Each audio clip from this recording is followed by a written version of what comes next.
네, 지금부터는 1월 셋째 주 정시 살펴보겠습니다. 역시 주요 일정들 한번 챙겨봐 주시죠. 이번 주 이제 월요일 1월 16일 날은 그 스위스에서 그 다보스 포럼이 이제 매년 열리는 거죠. 이게 20일까지 열리게 되고요. 그리고 미국 증시는 이제 그날 휴장이라고 합니다. 1월 17일 날은 이제 둔촌주공 일반 분양이 이번에 이제 그날이 마감이 된다고 하더라고요. 그래서 계약률이 상당히 좀 중요하니까 좀 봐야 될 것 같고, 중국의 4분기 GDP 성장률 발표되고요.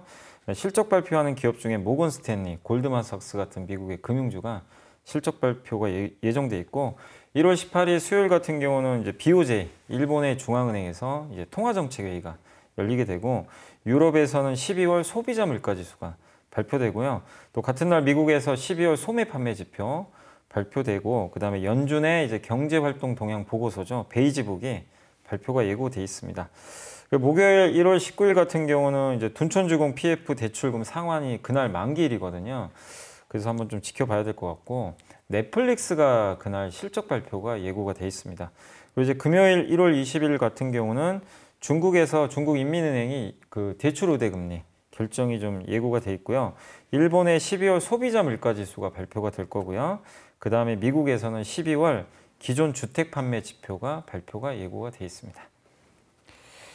예, 이번 주에도 일정들이 꽤 많은 편인데 특히 유의하거나 좀 주목해야 될 변수들 어떤 것들일까요? 이제 아무래도 이제 보통 우리가 해외 쪽만 많이 보는데 이번 주에는 어쨌든 그래도 둔촌주공을 안 볼 수는 없는 것 같아요. 왜냐하면 이제 미분양 좀 되지 않을까 우려감도 좀 크잖아요, 사실. 근데 예. 정부에서도 이제 각종 대책들을 사실 내놨거든요. 그러니까 실제로 계약을 하느냐 이 말이죠. 예. 그런 파격적인 대책에도 만약에 너무 분양이 안 돼 버리면 예. 이게 또 리스크가 커질 수도 있잖아요. 자금 시장에서. 예. 그래서 일단 17일 날 그 이제 일반 분양 계약률을 보시고, 그 다음에 19일 날은 이제 그 대출금 갚는 날이 7,200원. 근데 다행히 그때 지난주에 속보를 보니까 이 주택 도시보증공사에서 대출을 하기로 한 것 같더라고요. 그래서 실제 대출금 이제 상환이 이루어지는지도 한번 보시고, 요거 이제 그래서 우리나라 좀 개별 이슈니까 한번 체크하시고, 해외 쪽에서는 역시 이번 주에 좀 제일 제가 봤을 때는 좀 중요한 게 BOJ 같아요. 왜냐하면 이제 이게 엔화를 결정하는 문제잖아요. 그래서 저번에 그 YCC라 그래서 그 금리를 좀 올렸죠. 상단을. 그래서 그 정책에 대해서 또 어떤 식으로 뭐 더 올릴지 아니면 이제 거기에 올린 배경에 대해서 설명을 할 거고, 향후 통화정책 방향을 이제 예고를 할 것 같아요.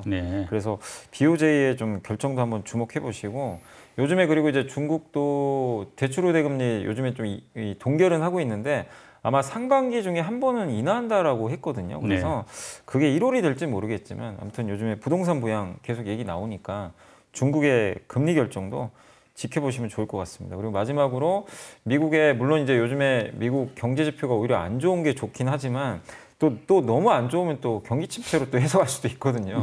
그래서 이게 참 아다르고 어다른 것 같아요. 근데 어렵죠. 근데 어쨌든 이번에 미국의 제일 중요한 게 소매 판매잖아요. 이 소비 쪽이니까 소매 판매 데이터도 한번 체크를 해보시면 좋을 것 같습니다. 이 소매 판매 데이터는 오히려 좋은 게 시장에 도움 됩니까? 소비 쪽이니까 제가 봤을 때는 오히려 좀 그 너무 나쁘게 나오면 또 경기 침체 또 또 불을 또 지필 수 있을 것 같아서 좀 그렇다고 또 너무 좋으면 또 이게 또 뜨겁다고 생각하니까 그냥 예상치 정도로만 나오는 게 가장 무난하지 않을까 싶습니다. 설 앞둔 주간인데 흔히들 명절을 앞두고는 좀 약세장이 된다, 돈 쓸 일이 있으니까 그런 이야기도 있고, 또 요즘에는 뭐 이른바 음력 산타랠리 기대도 있고 이래가지고 약간 의견들이 엇갈리던데 이사님 생각 어떻습니까? 이번 주 전망? 그게요, 제가 이제 한 2, 3년 계속 관찰한 결과는요, 약세장일 때는 그 명절이 되게 부담이 돼요. 항상 안 좋았어요. 그래서 지난 한 1, 2년 동안 보시면 명절 앞두고 시장 굉장히 안 좋았고요. 그리고 실제 명절 끝나고도 안 좋았어요. 근데 지금은 여러분도 보셨겠지만 분위기가 바뀌어 버렸거든요. 갑자기 그 1월 효과가 생겨버리니까 제가 봤을 때는 명절, 굳이 이게 명절이라고 그래서 또 막 약세장 오고 그럴 것 같지는 않아요. 사실 명절보다 중요한 게 지금 왜 올라가는지가 더 중요하잖아요, 이유를. 근데 이유는 저는 명확한 게 고물가, 고금리, 고환율이 사실 이게 작년하고 반대로 가잖아요. 그리고 가장 중요했던 게 삼성전자 실적 발표 날이었는데 그날 삼성전자 실적 발표했는데 주가가 올라가 버렸습니다. 저는 이게 뭘 힌트를 줬냐면, 아, 시장이 지금의 실적 악화를 신경 안 쓰는구나. 앞으로 다가올 경기, 그러니까 올해 3분기부터 경기 좋아질 걸 대부분 예상들을 많이 하시잖아요. 반도체? 네, 맞습니다. 이거에도 포커스를 두는구나. 지금이 아니고 다가올 경기 회복을 염두에 두고 있구나. 근데 이 기대감이 지금 끝난 게 아니거든요. 아직까지는. 왜냐하면 지금 중국 소비 시작도 안 했어요. 아직. 우리 눈으로 본 적도 없잖아요. 근데 그런 것들이 있기 때문에 저는 뭐 이게 랠리가 계속 나온다 이거보다는 옛날처럼 뭐 또 연휴 앞두고 막 급 나가고 이거는 없는 것 같아요. 이게 없이 그냥 하방이 굉장히 단단하면서 점진적으로 이렇게 조금씩 올라가는 그런 흐름이 좀 나오지 않을까. 그래서 너무 그냥 명절 신경 쓰는 것보다 계속 여러분들이 그냥 업종과 기업에 집중하는 게 더 낫지 않나 이렇게 보고 있습니다. 지금 보면은 미국 뭐 12월 물가 지수도 상승세도 좀 약간 완화됐고 또 ISM 서비스업 지수도 꺾이고 여러 가지 임금 상승률도 좀 낮아지고 이런 걸 보면은 전체적인 흐름은 성장주에게 좀 유리한 국면이지 않습니까? 네네네. 지금 뭐 기술주라든지 성장주들 많이 부진한 상황인데 좀 다시 힘을 좀 낼 수 있겠습니까? 일단은 단기적으로는 괜찮은 것 같아요. 왜냐하면 지금 최근의 흐름도 나스닥이 더 셉니다. 그동안 다우가 셌거든요. 근데 요즘에 바뀌어서 나스닥이 세고 미국의 빅테크주들이 막 하루에 3, 4%씩 오르는 게 요즘에 많이 일어나요. 근데 이제 그 전에 볼 수 없는 현상이죠. 이제 그게 바로 말씀하신 대로 오히려 경기가 안 좋고 이런 것들이 확인되고 물가가 꺾이는 게 보이니까 미국 국채 금리가 이제 꺾이기 시작하는 거죠. 그러다 보니까 이제 미국에서도 그동안 등한시했던 야 이거 기술주 봐야 되는 거 아니냐. 그 기술주가 밸류가 되게 낮아졌잖아요. 한 뭐 60, 70%씩 빠져 있죠. 그러니까 이제 부담도 없어요. 흔히 이제 우리 한국에서는 빈지털이라고 그러죠. 미국도 그렇겠죠. 너무 비워놓은 거죠, 사실. 그러다 보니까 이제 채워놓기도 편하고. 그래서 당분간은 저는 좀 이런 지금의 시장 환경이면 조금 더 뭐 이런 빅테크가 강하지 않을까 보고는 있는데. 다만 이제 봐야 될 건 구조적이냐죠. 구조적인 상승이 나올 거냐는 좀 더 우리가 두고 봐야 되겠지만 단기적인 흐름에선 이 구도, 미국의 어떤 물가나 금리가 꺾이는 구간에선 뭐 조금 더 저는 랠리가 나올 걸로 보고 있습니다. 뭐 같은 맥락에서 우리 인터넷 대표주 네이버, 카카오 같은 경우 연초에 힘을 조금 쓰더라고요. 근데 문제는 이게 추세 상승으로 이어질 수 있을 것이냐, 단기 회복이냐 이 상황인데 어떨까요? 저는 근데 아직은 추세 상승은 좀 이르다고 보고 있고요. 추세 상승의 진짜 조건이 나오려면 금리가 정말 미국 국채금리 3%가 깨져버려야 되고요. 더 떨어져야죠. 옛날에 그 구조적 성장 나올 때 미국 국채금리 1%대였잖아요. 당시가. 그때 정말 강했잖아요. 근데 지금 아직도 3% 중반이니까 이거 금리 내렸다고 추세 상승까지는 아직은 좀 무리인 것 같고 다만 방금 설명드린 대로 너무 많이 비워놨고 너무 많이 빠져있기 때문에 어느 정도 주가는 회복은 될 수 있다. 저는 그 정도로 보고 또 한 가지가 추세 상승 나오려면 기업의 실적이잖아요. 또 구조적인 성장. 근데 구조적인 성장을 하기 위해서는 역시 그 매출 성장에 대한 기대감이 나와야 되는데 언택트 관련주잖아요. 사실 엄밀히 보면 그게 끝나버렸잖아요. 그렇기 때문에 또 플랫폼 기업들이고 그래서 구조적 성장은 좀 어렵고 그래서 요새 카카오 네이버가 열심히 해요. 카카오 엔터도 이번에 보니까 지분 투자 받았더라고요. 그 이제 사우디 국부 펀드. 근데 이것도 이제 지분 투자 받아서 한번 성장을 하려고 지금 어떻게 보면 이제 노력을 하는 거고 그 다음에 네이버는 또 최근에 유럽판 당근마켓을 또 인수했더라고요. 스페인 기업인데 어쨌든 지금 이제 국내에서는 이게 막혀 있다 보니까 노력은 해요. 근데 이 노력의 성과는 올해까지 확인이 좀 어려워요. 시간이 걸리니까. 그래서 일단 제 생각엔 좀 회복 정도는 기대해보자. 다만 추세 상승은 제가 감히 말씀드릴 상황은 아니고 조금 더 지켜봐야 된다라고 말씀드리겠습니다. 그 우리 현대차 기아가 지난해 글로벌 판매 3위인 인도 시장에서 두 번째 위치를 점했는데 상당히 좋은 소식인데 지금 중국 같은 경우는 우리 현대 기아가 좀 썩 좋지 못하지 않습니까? 그러면 인도가 이런 약간의 그 대안 시장으로서 가능할 수 있을까요? 장기적으로는 대안 시장이 될 수는 있어요. 장기적으로. 근데 아직은 이게 사이즈 차이가 너무 심해요. 그러니까 왜 그러냐면요. 이번에 인도 신차 판매량이 전체 다가요. 그 인도가 그 연간 한 425만 대 정도 판매하거든요. 근데 1등이 중국이에요. 중국이 2,300만 대입니다. 그러니까 아직은 너무 작아요. 5분의 1 정도. 5분의 1이니까. 그러니까 물론 이제 언젠간 대체할 수도 있어요. 왜냐하면 지금 중국, 인도가 추월했다고 인도가 중국을 추월했다고 그러더라고요. 인구가 말이죠. 인구를. 그러면 이제 인도도 점점 GDP가 올라가겠죠. 그리고 요즘에 또 미국에서도 인도 쪽에 공을 많이 들이고 있고 투자도 많이 하잖아요. 그렇기 때문에 어느 시점에서는 충분히 중국을 대체할 수 있는 시장도 될 수 있는데 전체 크기로는 아직은 작아요. 너무 작고 그 2030년 정도 되면 그 미국의 신차 시장 정도는 될 수 있다. 인도가. 그 미국이 1,300만 대 팔거든요, 1년에. 예. 2030년에 미국과 비슷해질 것 같다. 요 정도니까 그래서 점진적으로 대체할 수 있는 건 맞고 그다음에 이 데이터를 긍정적으로 봐야 되는 이유가 현대가 어쨌든 인도에서는 지금 2등 하잖아요. 그러니까요. 일본을 제치고. 예. 그래서 중국에선 사실 점유율이 없어요.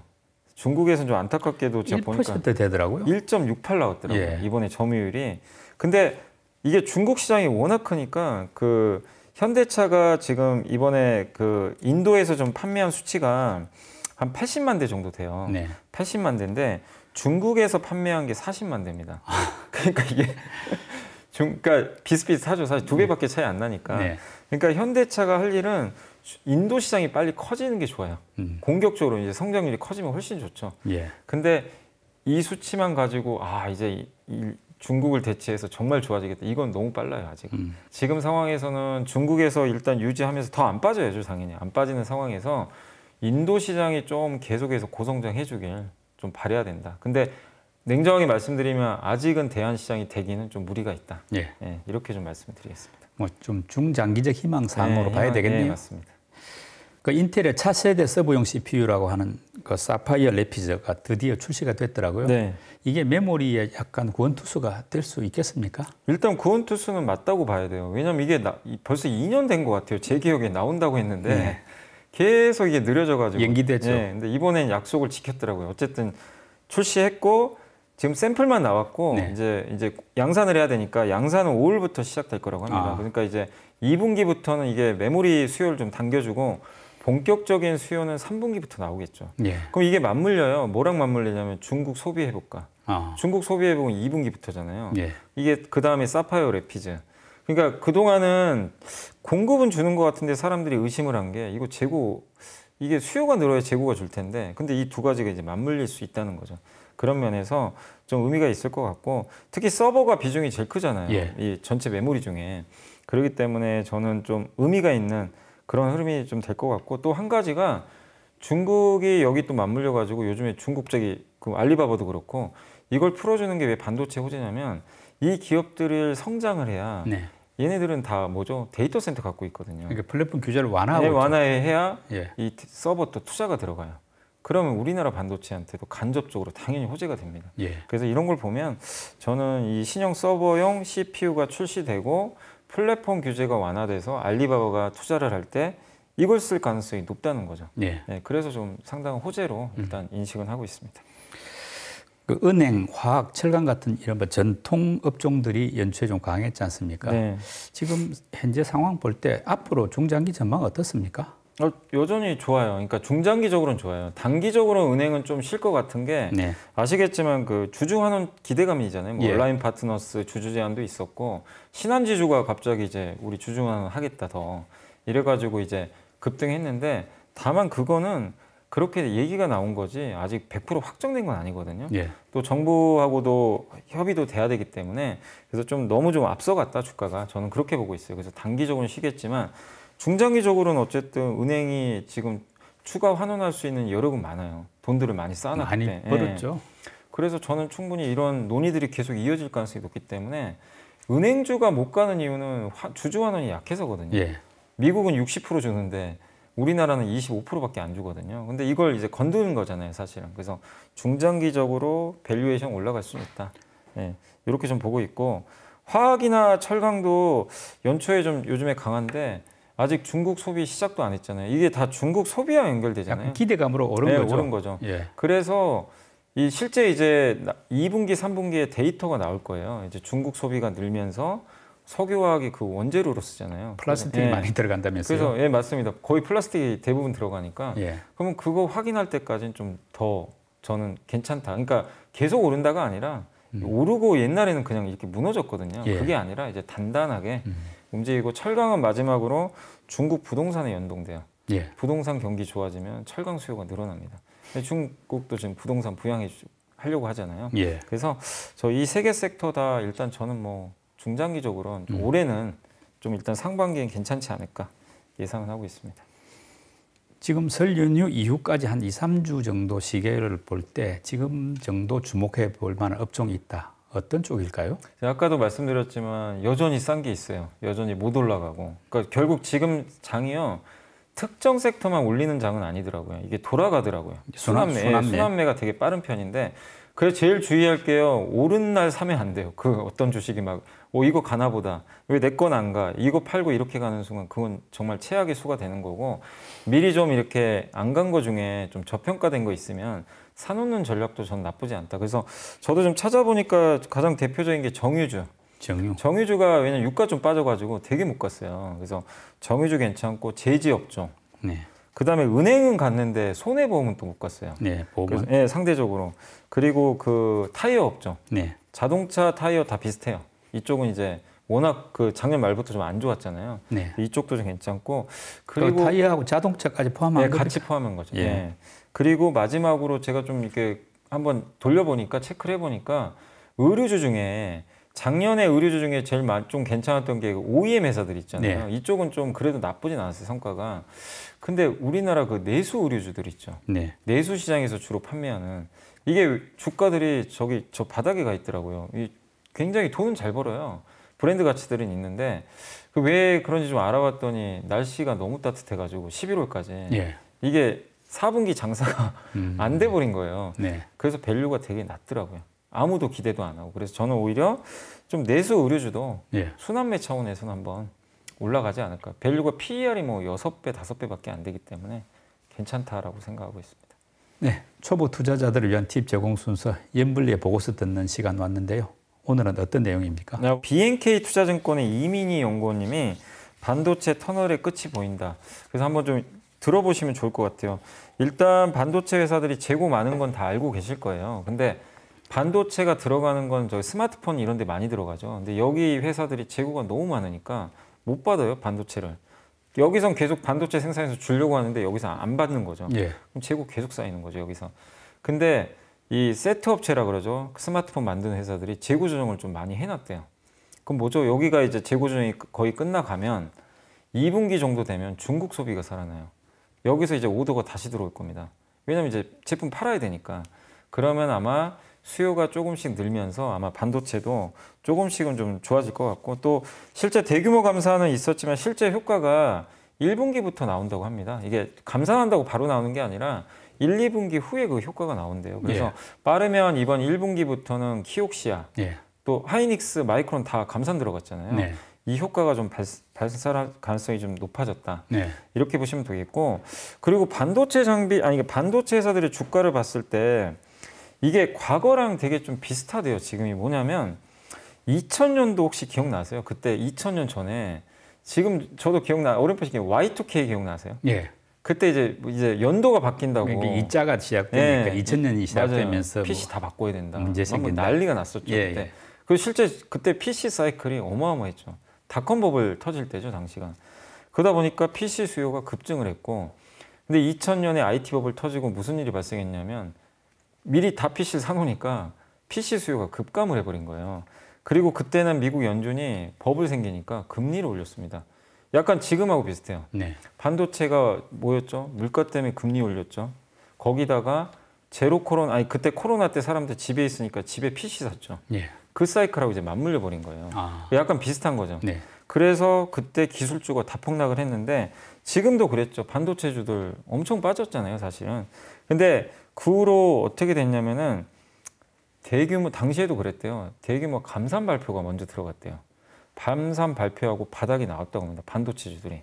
그리고 나서 언제 올라갔냐면 그 당시에 9.11 테러 터져가지고 예. 미국 연준이 금리를 한번 확 낮춘 적이 있거든요. 네. 그리고 어떻게 됐냐면 수요 상승. 올라가 버린 이제 대세 상승이 나온 거죠. 그러니까 이 연구원님 의견은 뭐냐면 당시랑 좀 비슷한 것 같다. 그리고 또 한 가지 사례가 금융위기 때도 그랬대요. 2008년도에 금융위기 터질 때 그때 10월인가 하이닉스가 대규모 감산 들어갔어요. 예. 그러면서 이제 바닥을 다지기 시작했고 언제 추세 상승 나왔냐면 2009년 2분기에 중국이 수요 증가 정책을 썼대요. 그러면서 그때부터 대세 상승. 그러니까 이번에도 좀 비슷하고 보는 것 같아요. 결론은 뭐냐? 지금 상황에서 감산은 시작됐잖아요. 예. 바닥은 나왔다. 근데 추세 상승은 아직은 아닌 게 수요 증가 아직은 확인이 안 되잖아요. 예. 그러니까 수요 증가 확인이 되면 본격적인 추세 상승이 나온다. 근데 그렇게 보고 있는 것 같아요. 조만간 된다고 보는 이유는 왜냐하면 지금 금리 인하는 모르지만 3월 정도가 지나면 금리 인상 사이클은 끝나버리거든요. 예. 그럼 이제 더 이상 긴축은 아니잖아요. 그렇죠. 그게 있고 중국 소비 부양은 2009년 2월과 비슷하게 네. 이제 얼마 안 남았어요. 그러면 수요가 이제 증가하는 시점도 얼마 남진 않은 것 같다. 이렇게 좀 예상을 하고 있는 것 같아요. 그리고 마지막으로 이제 이것만 말씀드리고 싶은 게 요즘에 이건 반도체 얘기긴 한데 아마 이 용어를 많이 들어보셨을 거예요. 요즘에 갑자기 디스인플레이션이라고 예. 얘기들 많이 나오잖아요. 1970년대 이 디스인플레이션 시기가 한 번 있었대요. 2번 정도. 네. 그때 오일 쇼크 2번 있었잖아요. 1975년하고 80년인데 당시에 경기 침체 오고 그랬는데 그때도 고물가였을 때죠, 물론. 나스닥이 1975년도에 52% 주가가 올랐고요.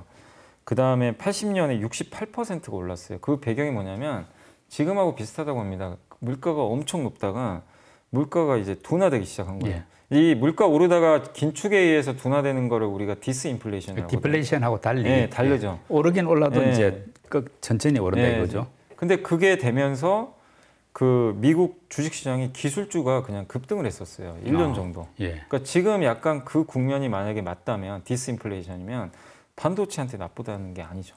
그래서 이런 또 의견들을 들어서 반도체 좀 터널의 끝이 예. 얼마 안 남은 것 같다. 그래서 좀 긍정적인 의견이고 근데 탑픽이 어디냐면 SK하이닉스랑 네. 삼성전기 IT니까 예. 이 두 개를 꼽아주셨고 관심 종목은 LG전자. 네. 뭐 삼성이 나빠서는 아닌데 예. 아무튼 이분 의견은 좀 하이닉스를 오히려 좀 긍정적으로 더 보고 계신 것 같습니다. 2023년 새해 시장이 기대 이상으로 견조한 느낌입니다. 다행이긴 합니다만 금리나 실적 같은 매크로 환경의 변화 덕분이 아니라 호전 덕분이 아니라 몇 가지 지표 덕분이라는 점에서 아직은 좀 신중한 접근이 필요해 보입니다. 연불리의 비밀로또 오늘 순서 마칩니다. 임 이사님 수고 많이 하셨습니다. 네, 감사합니다.